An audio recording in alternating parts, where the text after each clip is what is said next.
பலரும் நம்ம நிகழ்ச்சிகளை தொடர்ச்சியாக பார்க்குறீங்க. ஆனால் சப்ஸ்கிரைப் பண்ண மறந்துடுறீங்க. நம்ம நேயர்கள் மறக்காமல் சப்ஸ்கிரைப் பண்ணுங்கள். இனி வரும் நாட்களில் நிறைய அரசியல் பேச வேண்டியிருக்கு.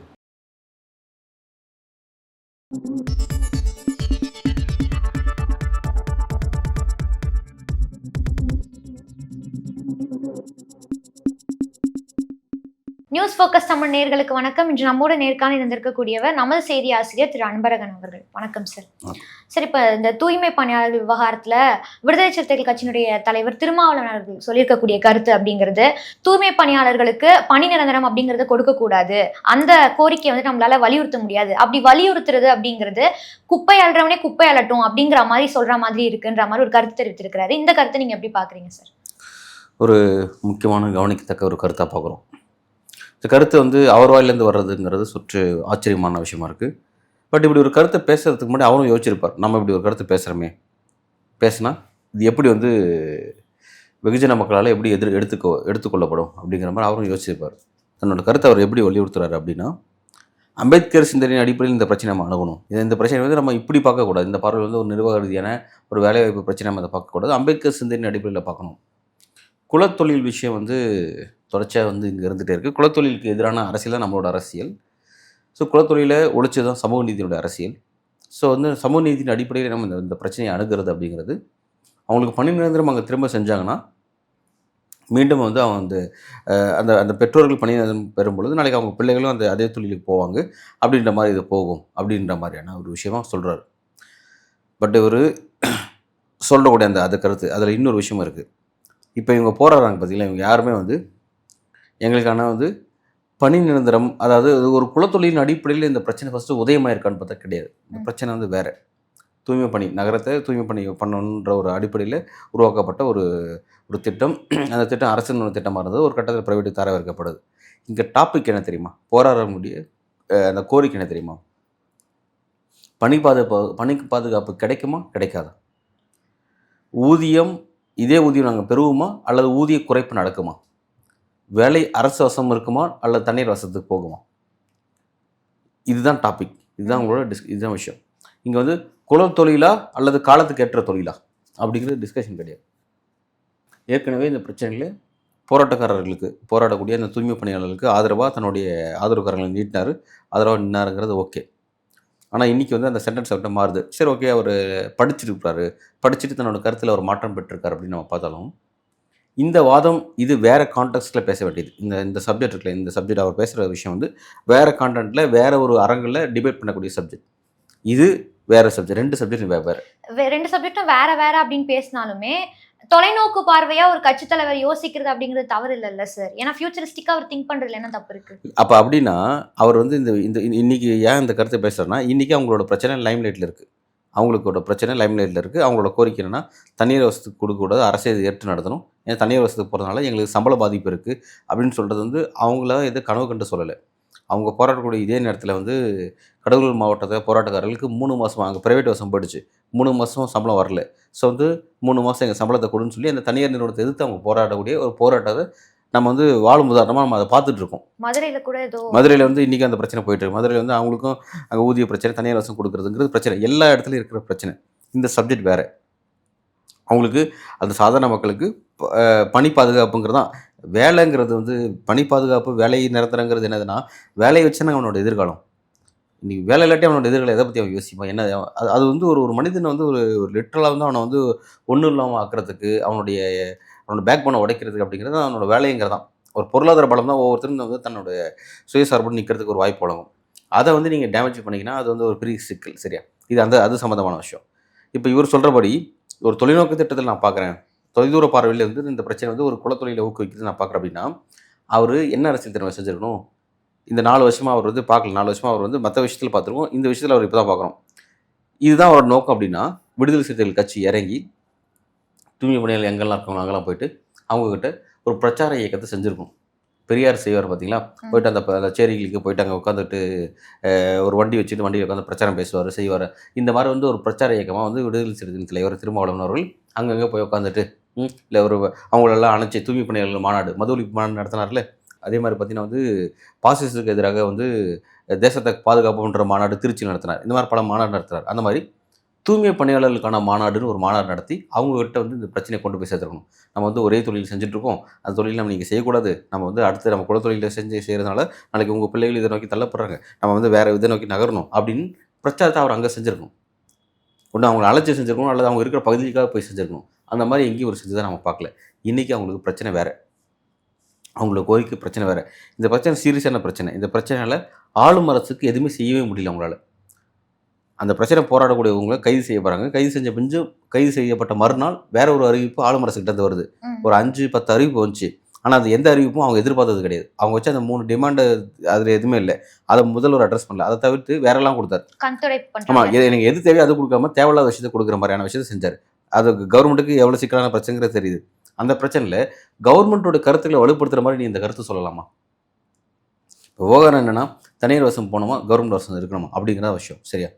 அப்போ ஒருவேளை இப்போ நம்ம இப்படி கேட்குறோம், இப்படி வச்சுக்கோமே, சரி ஓகே, அப்போ உங்கள் பார்வை சரியான பார்வை அப்படின்னா தனியார் வசம் போனது சரியான விஷயம். ஏன்னா தனியார் வசத்துக்கு போகிறதுனால அவங்களோட குலத்தொழில்ன்ற அந்த ஒரு ஷைன் வந்து பிரேக் ஆகுதுன்னு நீங்கள் உங்கள் பார்வையில் நீங்கள் பார்க்குறீங்கன்னு வச்சுக்கோங்க. அப்படின்னா சமூக நீதி காவலர் யார் தெரியுமா? எடப்பாடி பழனிசாமி தான், ஸ்டாலின் கிடையாது. ஏன்னா அவரோட பீரியடில் தான் வந்து அந்த 11 வருஷம் பீரியடில் ஏடிஎம்கே பீரியடில் தான் கிட்டத்தட்ட 11 மண்டலம் வந்து தனியார் கொடுக்கப்பட்டது. இவங்க 2 மண்டலம் தான் கொடுக்குறாங்க. அப்போ அப்படின்னு அவர் தானே சீனியர் உங்கள் கணக்கு படி பார்த்தா. அப்போ அவர்கிட்ட போய் சேர்ந்துக்க வேண்டியது, நீங்கள் அவர் கூட்டணி போயிட வேண்டியதானே. அவர் தான் வந்து தனியாருக்கு மாற்றி குலத்தொழிலை உடைக்கிறாருல, அந்த செயினை உடைக்கிறாரு. எத்தனை வருஷமா இருந்த செயின் இது? அது எவ்வளோ பேர் தியாகம் பண்ணியிருக்காரு. அவர் நீங்கள் செலவிக்க வேணும் இவருக்கு, எடப்பாடி பழனிசாமிக்கு. எதுக்கு ஸ்டாலின் பக்கத்தில் இருக்கீங்க நீங்கள்? என்ன யாரை ஏமாத்துறாங்க அந்த பேச்சு இதெல்லாம்? 54 வயதை எட்டிய நந்தன்குமார் ஏகே பிரபாகரன் என்ற நபர் இரத்த புற்றுநோயால் பாதிக்கப்பட்டு அதற்கு எதிராக துணிவுடன் போராடி வருகிறார். 43 வயது நிரம்பிய அவரது மனைவி மித்ராவும் அவரது 2 பெண் பிள்ளைகளும் அவரை காப்பாற்ற போராடி வருகிறார்கள். இந்த போராட்டத்தில் அவர்களின் மொத்த குடும்ப சேமிப்பையும் இழந்திருக்கிறார்கள். அவர்களால் முடிந்த அனைத்து முயற்சியும் மேற்கொண்டு விட்டார்கள். இறுதியாக பொதுமக்களை நாட முடிவு செய்திருக்கிறார்கள்.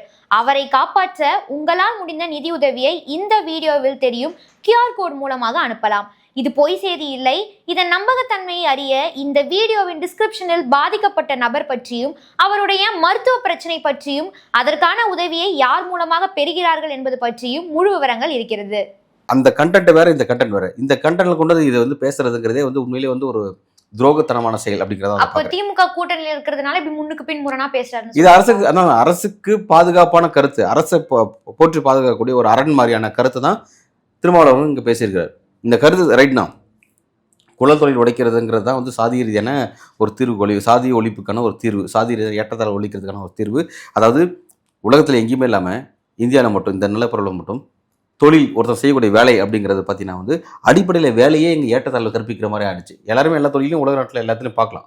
ஆனால் இந்தியாவில் மட்டும் என்னென்னா, இந்த நிலப்பரப்பில் மட்டும் என்னென்னா, நீங்கள் செய்கிற தொழில் மூலமாக உங்களுக்கு நான் ஒரு ஹைரார்க்கிங்கிறது உருவாயிரும்.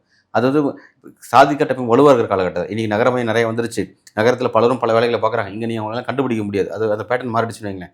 ஆனால் சாதி ஏற்றத்தாழ்வுங்கிறது செய்கிற தொழில் அடிப்படையில் இருக்குங்கிறது உண்மையான விஷயம். அதில் வந்து அவர் சொல்கிற கருத்து ரைட், ஓகே. குலத்தொழில்ங்கிறது ஒன்று இருக்குது, அது பிரேக் பண்ணுங்கிற விஷயம். ஆனால் அதை எப்படி செய்யணுங்கிற விஷயம் இருக்குது, அதை எப்போ பேசணுங்கிற விஷயம் இருக்குது. இப்போ அதை பேசினா ஏதோ அந்த மக்களுக்கு அறிவு இல்லாத மாதிரியும் தனக்கு தான் அறிவு இருக்கிற மாதிரி அவர் பேசுகிற மாதிரியான கண்டென்ட்டாக அது போயிடாது. இது யாருக்கான பாதுகாப்பான கருத்துன்ற மாதிரி இல்லை. இப்போ அப்படி நான் என்ன கேட்குறேன், ஓகே சரி, இப்போ அந்த மக்கள் என்ன சொல்கிறாங்க, பணி பாதுகாப்பு வேணும், நிரந்தரமாக இருக்கணும், அரசுக்கிட்ட இருந்தால் தான் நிரந்தரம் இருக்கும் அப்படிங்கிறத சொல்கிறாங்க. நீங்கள் அந்த கருத்தை எப்படி பார்க்குறீங்க? திரும்ப சொல்கிறேன், நீங்கள் அந்த கருத்தை எப்படி பார்க்குறீங்க? இது வந்து குலத்தொழிலை வளர்க்கக்கூடிய ஒரு கருத்து. இந்த மக்களோட போராட்டம், அவங்களோட கோரிக்கைங்கிறது குலத்தொழில் அவங்க விரும்புகிறாங்க அப்படின்ற மாதிரியான ஒரு கட்டத்தை நீங்கள் சொல்கிறீங்க, ஓகேவா? சரி, ப்ரைவேட்டுக்கு போயிடுச்சுல, ப்ரைவேட் போனதும் அப்படியே கேஸ்ட் சிஸ்டம் ஒடிஞ்சிருச்சா? குலத்தொழில்ன்ற அந்த சிஸ்டம் இருக்குல்ல, அந்த நீண்ட காலமாக வருஷ கணக்காக பின்பற்றி அந்த சிஸ்டம் அப்படியே டக்குனு ஒரு புள்ளியில் பிரேக் ஆகிடுச்சு. அங்கே போனால் என்ன நடக்குது நல்லா பாருங்கள். அரசுக்கிட்ட இருக்கும்போது, மாநகராட்சி கண்ட்ரோலில் இருக்கும்போது அந்த சிஸ்டம் எப்படி இருந்துச்சு, ப்ரைவேட்டை கொடுத்தோம் என்ன சிஸ்டம் ஆச்சு?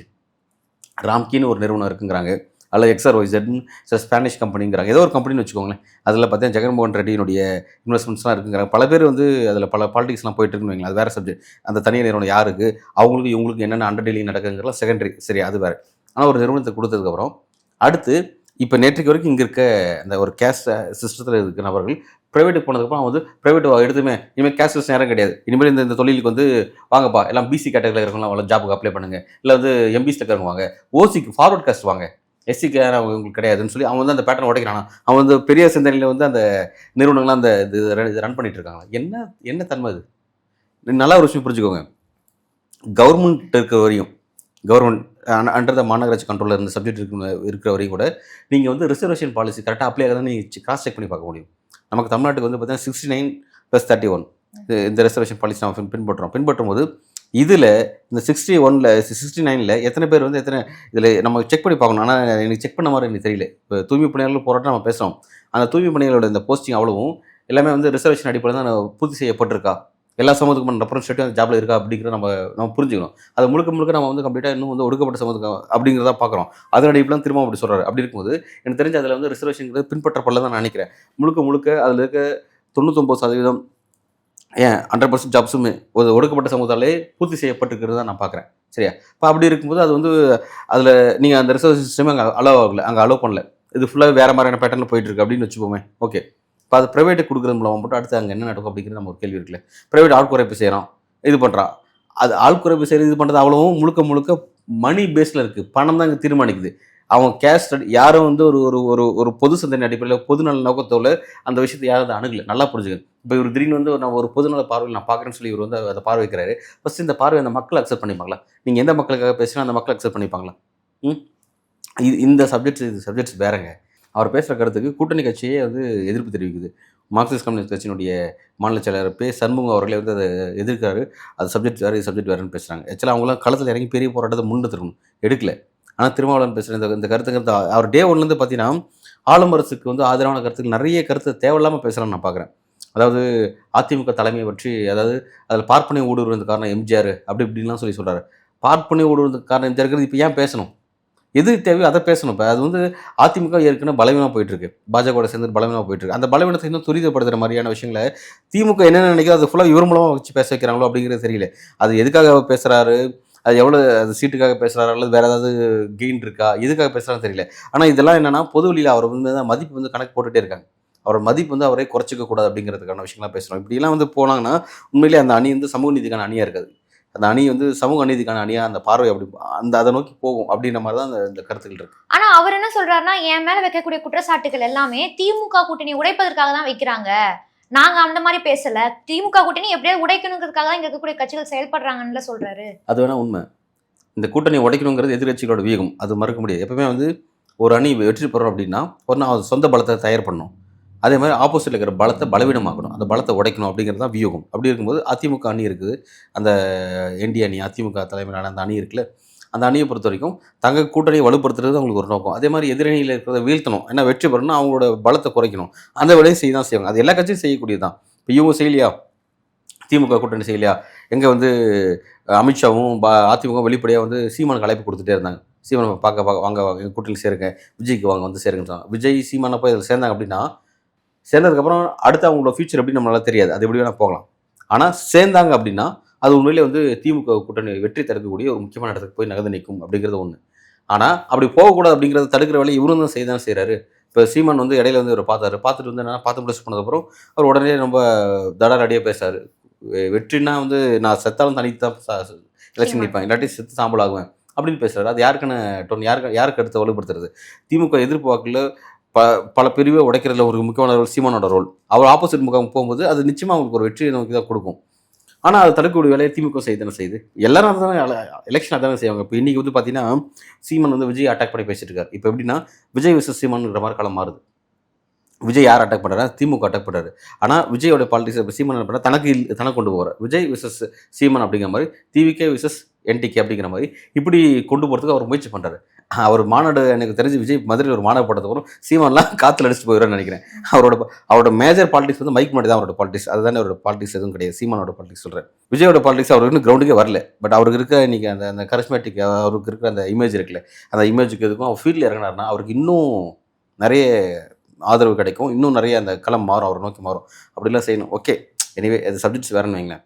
ஆனால் திமுக கூட்டணி உடைக்க தான் இந்த மாதிரி பேசுகிறாங்க அப்படின்னு சொல்லி திரும்ப சொல்கிற அந்த கருத்து இருக்குது பார்த்தீங்கன்னா, அந்த கருத்து வந்து உண்மைதான். எதிரணி வெற்றி பண்ணணும்னா உங்களை பலவீனப்படுத்த தான் செய்வோம். அதே மாதிரி நீங்களும் உங்களை செய்தாலும் செய்கிறீங்க, அப்படி தானே போயிட்டு இருக்கு அந்த பாலிடிக்ஸ். இதில் என்ன தப்பு இருக்குது? காலகாலமாவே இந்த குறிப்பிட்ட சாதியினர் மட்டும் தான் இந்த வேலையை செய்யணும் அப்படிங்கிற மாதிரி இருக்கு. குறிப்பா இப்போ அருந்ததிய சமூகத்தினர்னா அவங்க வந்து மேனுவல் ஸ்கேவெஞ்சிங் பண்ணணும். இந்த மாதிரி தான் இந்த தூய்மை பணியாளர்கள் அந்த வேலையுமே நம்ம என்ன வச்சிருக்கோம்னா ஒடுக்கப்படக்கூடிய சமூகத்தினர் செய்யறதாதான் இந்த சொசைட்டி வந்துட்டு பாக்குது. அப்படி பார்க்கும்போது திருமாவளவன் அவர்கள் சொல்லக்கூடிய கருத்து அப்படிங்கிறது வரவேற்கத்தக்க ஒன்று தானே. அதை நம்ம கொஸ்டின் பண்றதுக்கு இங்க என்ன இருக்கு? இல்லை, ஃபஸ்ட்டு இப்போ அருந்ததி சமூகம் நீங்கள் சொன்னீங்களே, அருந்ததி சமூகம் வந்து பெரும்பாலான சமூகம் அவங்க அந்த வேலையை பார்க்குறாங்கிறது உண்மைதான், அது மாற்று கருத்து இல்லை. இது பற்றி ஆதித்தமிழர் பேரவையின் தலைவர் வந்து அதியமான் அவர்கள், அவங்க வந்து அருந்ததி சமூகத்துக்கான தலைவர். அவர் நேற்றைய தினம் வந்து அவர் இந்த கருத்தை பேசியிருந்தார். எனக்கு தெரிஞ்சு அவர் பேசுனதுக்கு அப்புறம் தான் திரும்ப பேசுகிறாருன்னு நான் நினைக்கிறேன். சப்ஜெக்ட் கரெக்ஷன் இது முன்ன பண்ண கூட இருக்கலாம். ஆனால் அவர் கரெக்டாக அந்த விஷயத்தை பேசினார். அதாவது பணி நிரந்தரம், பணி பாதுகாப்புன்னு சொல்லி நம்ம இதே தொழில் நம்ம இருக்க அது நம்ம மீது தொடுக்கப்படக்கூடிய ஒரு மறைமுகமான ஒரு அடக்குமுறை அப்படிங்கிற மாதிரி அவர் அந்த கருத்தை பார்க்குற ரைட், ஓகே. அது வந்து பர்டிகுலராக அவர் அந்த சமூகத்தின் தலைவராக இருக்கிற அவர் அதை பார்க்குற ரைட், ஓகே. சார், ஆனா வந்து எனக்கு இதுல தான் டவுட்டே.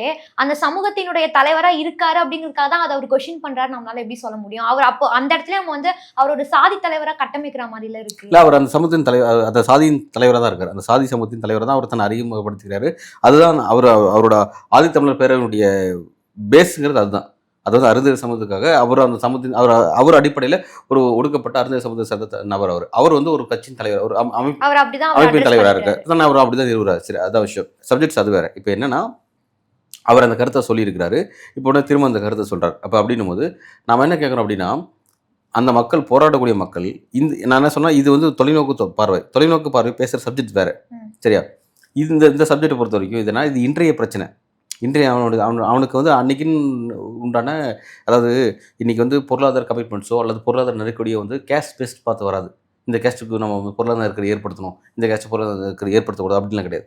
வந்துச்சுன்னா மொத்தமாக தான் வரும். அப்படி இருக்கும்போது இன்றைக்கி அந்த மக்களுக்கு பணப்பிரச்சனை ஏற்படுது, பொருளாதார நெருக்கடி ஏற்படுது. தனியாருக்கு மாற்றினா அங்கே உடனடியாக வந்து 5000 7000 இழப்பு சந்திக்க போகிறோம் அப்படிங்கிற பிரச்சனையை எதிர்கொள்கிறாங்க. ஸோ அதுக்கான அந்த விஷயத்தை பேசுகிறாங்க. அவங்களுக்கு அந்த தொழில் இருக்கணுமா, மாற்று தொழில் போகணுமாங்கிற செகண்டரி. ஏன்னா அவங்க வந்து வயசானவங்களுக்கு மேபி மாற்று கருத்து இருக்காது. ஆனால் அவங்க பிள்ளைகளுக்கு, அவங்களும் படிக்கக்கூடிய நபராக இருப்பாங்க. அவங்களுக்கு பல கனவுகள் இருக்க தான் செய்யும். சரியா? அப்போ அந்த கனவுக்கு வழிகாட்டுற மாதிரியான ஒரு திட்டத்தை அரசு தான் வகுக்கணும். ஒரு சமூக நீதி அரசு அப்படின்னு சொல்லும்போது அந்த குழந்தைங்களும், அதாவது இதை வந்து எப்படின்னா ப்ராப்பராக ஃபீல்டில் இறங்கி ஆய்வு செஞ்சு தான் இந்த விஷயத்தை எடுத்து பேசணும். ஃபார் உதாரணத்துக்கு இதை ப்ராப்பராக செய்யணும் அப்படின்னா, உண்மையில் தமிழ்நாடு ஃபுல்லாக எவ்வளோ தூய்மை பணியாளர்கள் ஜாப்ஸ் இருக்குது, அந்த தூய்மை பணியாளர் ஜாப்ஸுக்கு யாரெல்லாம் அப்ளை பண்ணுறாங்க, அதுக்கு யாரெல்லாம் வேலைக்கு வராங்க. எனக்கு தெரிஞ்சு நான் வந்து ஒரு 6 வருஷத்துக்கு முன்னாடி நினைக்கிறேன், தூய்மை பணியாளர் ஜாப்க்கு நோட்டிஃபிகேஷன் வந்தப்போ அது ஜாப்க்கு பிஹெச்டி முடிச்ச ஸ்காலர்ஸ் அப்ளை பண்ணியிருந்தாங்க அப்படிங்கிறத நான் ஒரு நியூஸ் படித்தேன். கோயம்புத்தூர் பகுதியில் நினைக்கிறேன், கொங்குபெட்டில் எங்கேயோ பிஹெச்டி முடிச்சவங்க அப்ளை பண்ணாங்க ஒரு நியூஸ் படித்தேன். சப்ஜெக்ட் அவங்க என்ன கேஸ்ட்னு எனக்கு தெரியல. அந்த பர்டிகுலர் வேலை வாய்ப்பு இல்லாதனால அந்தளவுக்கு வேலை பற்ற பிரச்சனைங்கிறது சீரியஸாக இருக்குது. அப்படி இருக்கும்போது இங்கே வந்து உண்மையிலேயே அந்த பர்டிகுலர் அந்த ஜாப்ஸ் வந்து அரசாங்கத்துடைய நோட்டிஃபிகேஷன் படி எல்லாருக்குமான ரெசர்வேஷன் ப்ராப்பராக பின்பற்றப்படுதா அப்படிங்கிறதே நம்ம ஒரு கிராஸ் செக் பண்ணணும். ஒன்று அப்படி பின்பற்றப்படுது அப்படின்னும் போது ரிப்பீட்டடாக எந்த சமூகங்கள் இந்த தொழிலுக்குள்ளே வராங்க. பறைய சமூகம் இருக்குது, பல்லர் சமூகம்னு சொல்லக்கூடிய, அதாவது தேவேந்திர வெள்ளாளர் சமூகம் இருக்குது, அதே மாதிரி பார்த்தா அருந்ததி சமூகம் இருக்குது. இந்த மாதிரி இன்னும் சின்ன சின்ன சமூகங்கள் இருக்குது. புரத வண்ணார்கள் இருப்பாங்க, வண்ணார்கள் இருப்பாங்க, நிறைய சமூகங்கள்லாம் இருக்குது. இப்போ இவங்கெல்லாம் வந்து அந்த ஜாப்பில் வந்து ஃபுல்ஃபில் பண்ணுறாங்களா, அவங்களால அது ஃபுல்ஃபில் பண்ணப்படுதா, அல்லது இடைநிலை சாதிகள் உள்ளே வராங்களா? மற்ற எல்லா இப்போ எம்பிசியில் இருக்கிற பின்தங்கிய மிகவும் பின்தங்கிய சமூகத்தில் வந்து எத்தனை பேர் வராங்க, பிசி சமூகத்தில் எத்தனை பேர் வராங்க, இந்த மாதிரி பல கேட்டகரியில் பிரித்து அது எல்லாராலையும் பூர்த்தி செய்யப்படுதா அல்லது குறிப்பிட்ட ஒரு சமுதாயம் பூர்த்தி செய்யப்படுதா அப்படிங்கிறத கிராஸ் செக் பண்ணணும். பண்ணிவிட்டு அவங்க அப்படி வராங்க, ஒடுக்கப்பட்ட உதாரணத்துக்கு அப்படி ரிசல்ட்டை வந்து ஒடுக்கப்பட்ட சமூகத்தில் மட்டும் அது ஃபுல்ஃபில் பண்ணப்படுது அப்படின்னா, அப்போ வந்து அதை நம்ம எப்படி மாற்றணும்? அப்போ ஒடுக்கப்பட்ட சமூகத்தில் இருக்கவங்களுக்கு ஃபஸ்ட்டு வேலைவாய்ப்புங்கிறது வேணும். ஒன்று. ரெண்டாவது என்ன, இந்த தொழில் இன்னும் இழிவான தொழிலை பார்க்கப்படுது அப்படிங்கும்போது நம்ம ஏன் அந்த இழிவான தொழிலுக்கு போகணும் அப்படின்ற அந்த மென்டாலிட்டி அவங்களுக்குள்ள ஏற்படுத்தி அவங்க அந்த தொழிலிருந்து வெளியே வருவதற்கான மாற்று ஏற்பாடுகளை வந்து நீங்கள் வந்து இங்கே வழிகாட்டி விடணும். சரியா? இப்போ ஒடுக்கப்பட்ட சமூகத்தை சேர்ந்தவங்க எத்தனை பேர் வந்து ஒரு நீதிமன்றத்துடைய நீதிபதியாக உயர முடியும், அந்த இடத்துக்கு வர முடியும்? இல்லை ஒரு பெரிய எஜுகேஷன் இன்ஸ்டியூஷனில் வந்து ஒரு பிஹெச்டி படிச்சுட்டு ஒரு பெரிய ப்ரொஃபஸர் அப்படி வர முடியும்? பல பிஹெச்டி ஸ்காலர்ஸ், ஒடுக்கப்பட்ட சமூகத்தினுடைய பல பிஹெச்டி ஸ்காலர்ஸ் அந்த போட்டியில் தற்கொலை பண்ணிக்கிறாங்க. அவங்களால அந்த ஃபுல்ஃபில் பண்ண முடியாமல் தற்கொலை பண்ணி கொடுக்குற நிலைமை நம்ம நிறைய இருக்குது. இந்த மாதிரி இருக்குது. ஒடுக்கப்பட்ட சமூகத்துக்கான பிரச்சனை பல வகையில் பல இடத்துல இருக்குது. எங்கே போனாலும் பிரச்சனை இருக்குது, அதனால் இதிலே போய்டுவோம் அப்படின்னு நினச்சவங்க அதில் போகிறாங்களா, அல்லது வந்து அவங்களுக்கான எல்லா இடத்துலையும் ஸ்பேஸ் கரெக்டாக இருக்கா? ஸ்பேஸ் இல்லாமல் போச்சு, அந்த ஸ்பேஸை உறுதிப்படுத்த வேண்டியது யாரோட பொறுப்பு? அரசோட பொறுப்பு. அந்த அரசை அதை நோக்கி கொண்டு வரதுக்கான ஒரு ஒர்க்கை கூட இருக்க இவங்க தானே செய்யணும். இதெல்லாம் உள்ள கிராஸ் ரூட்டில் போய் நம்ம நிறைய செக் பண்ணி பார்க்க வேண்டியது இருக்குது. உண்மையிலே அந்த மக்களோட மென்டாலிட்டி என்னவாக இருக்குது, விரும்பி தான் அந்த தொழிலை பார்க்குறாங்களா அல்லது வேறு எந்த இதுவும் இல்லாமல் இதுக்கு வந்திருக்காங்க அப்படிங்கிறதெல்லாம் அது உள்ளே போய் பார்த்தா தான் நம்ம புரிஞ்சிக்க முடியும். வெளிப்படையாக வந்து ஒரு கருத்தை சொல்லிட்டு இப்போ இந்த நேரத்தில் இந்த கருத்துங்கிறது ஆளும் அரசுக்கு ஆதரவான கருத்தை மாறுது. போராட்டக்காரர்களுக்கே வந்து என்னன்னா, அவங்களுக்கு தங்களுக்கு என்ன வேணுன்றது சிந்திக்க தெரியல, நமக்கு சிந்திக்கிறதுக்காக வந்திருக்க ஒரு புனிதர் அப்படின்ற மாதிரி அப்படி இல்லை இந்த கருத்தை வலியுறுத்தும். இது நல்ல விஷயம், ஆனால் அதை பேச வேண்டிய இடம் இது கிடையாதுங்கிறதான் விஷயம். இந்த இடத்துல அதை பேசக்கூடாது. இந்த இடத்துல பேசுறது லிட்டரலாக ஆளும் அரசுக்கு ஆதரவான கருத்து தான். ஒரு வகையிலும் வந்து நீங்கள் வந்து அந்த மக்களோட தனிப்பட்ட ஆசை, தனிப்பட்ட கனவுகளுக்கான கருத்தை இதை பார்க்க முடியாது. இதுல இன்னொன்னு என்னன்னா, ஆளும் அரசு வந்துட்டு அவங்க எதிர்க்கட்சியா இருக்கும்போது ஒரு வாக்குறுதியா இதை கொடுத்திருக்காங்க, ஒரு லெட்டரா கொடுத்திருக்காரு ஸ்டாலின். சோ அப்படி இருக்கும்போது இதை திருமாவளவன் அவர்கள் இதை அட்ரஸ் பண்ற விதம் அப்படிங்கிறது எப்படி சார்? அப்போ அப்படின்னா வந்து இது இப்படி பார்க்கலாம். இப்போ திரும்ப பார்க்குற பார்வையில் சரின்னு பார்த்தா, அன்னைக்கு வந்து ஸ்டாலின் அவர்கள் சமூக நீதியினுடைய தலைவராக, இன்னைக்கு சமூக நீதி திராவிட மாடல் ஆட்சியின் தலைவராக இருக்கக்கூடிய ஸ்டாலின் அவர்கள் இருக்கார் பார்த்தீங்களா, அவர் வந்து என்ன நினச்சிருக்காரு அப்படின்னா, இந்த மக்கள் வந்து அன்னைக்கு வந்து இந்த மக்கள் வந்து இன்னும் குலத்தொழிலே செய்யட்டும்னு சொல்லி அவர் அன்னைக்கு விரும்பியிருக்காரு. அன்னைக்கு எதிர்க்கட்சி விரும்பியிருக்காரு. இவரோட பார்வையில அவன் இவரோட பார்வையில் பார்க்கும்போது விரும்பியிருக்காரு. அதையே நிறைவேற்றணும் இப்போ நினச்சிருக்காரு. இப்போ வந்து அது வந்து நல்லபடியாக இன்னைக்கு வந்து அவர் திருந்திட்டாரு. அதாவது ஸ்டாலின் அவர்கள் திருந்திட்டார். திருந்தி அவர் வந்து அந்த அவர் இப்போதான் வந்து உண்மையிலேயே சமூக நீதியாக மாறி இருக்காரு. நேற்றைக்கு வந்து சமூக அநீதி செய்ய நினைச்சார் அவர். ஆனால் இந்த மக்களை திரும்ப குலத்தொழிலே தள்ள பார்த்துருக்காரு. அவர் போராடும் போது அவங்களுக்கு புரியாமல் போராடுறாங்க. அப்போ அவர் போராட்டத்துக்கு உள்ளே இறங்கி வந்து ஆதரவு தெரிவிக்கு வந்துரு. அப்போ அன்னைக்கு யார் சமூக நீதி காவலர் யாருன்னா எடப்பாடி பழனிசாமி அவர்கள். அப்படிதான் இந்த விஷயம் நமக்கு அப்படிதான் கண்மையாகுது. அப்போ அப்படி இருக்கும்போது பார்வை நம்ம தான் மாற்றிக்க வேண்டியது இருக்கு. ஸ்டாலின் கரெக்டாக யோசிக்க ஆரம்பிச்சிட்டாரு. இவரோட பார்வையில் எடப்பாடி பழனிசாமி அன்னைக்கு வந்து சரியான ஒரு செஞ்சிருக்காரு. அப்போ இந்த விஷயம் ஓகே கரெக்ட் ரைட், இந்த பேட்டர்லாம் அது போகணும், அவங்களோட கோரிக்கை எதுவும் நிறைவேற்றப்படக்கூடாது அப்படிங்கிறதான் வந்து உறுதிப்படுத்துற மாதிரி தான் திருமாவளவன் கருத்து எப்படி இருக்குங்கிறத பார்க்குறேன். இது திருமாவளவன் அவர்களை நோக்கி வரக்கூடிய குற்றச்சாட்டுகள் பத்தியும் அவருடைய அரசியல் பத்தியும் கருத்துக்கள் பகிர்ந்து கொண்டீங்க. மிக்க நன்றி. நன்றி.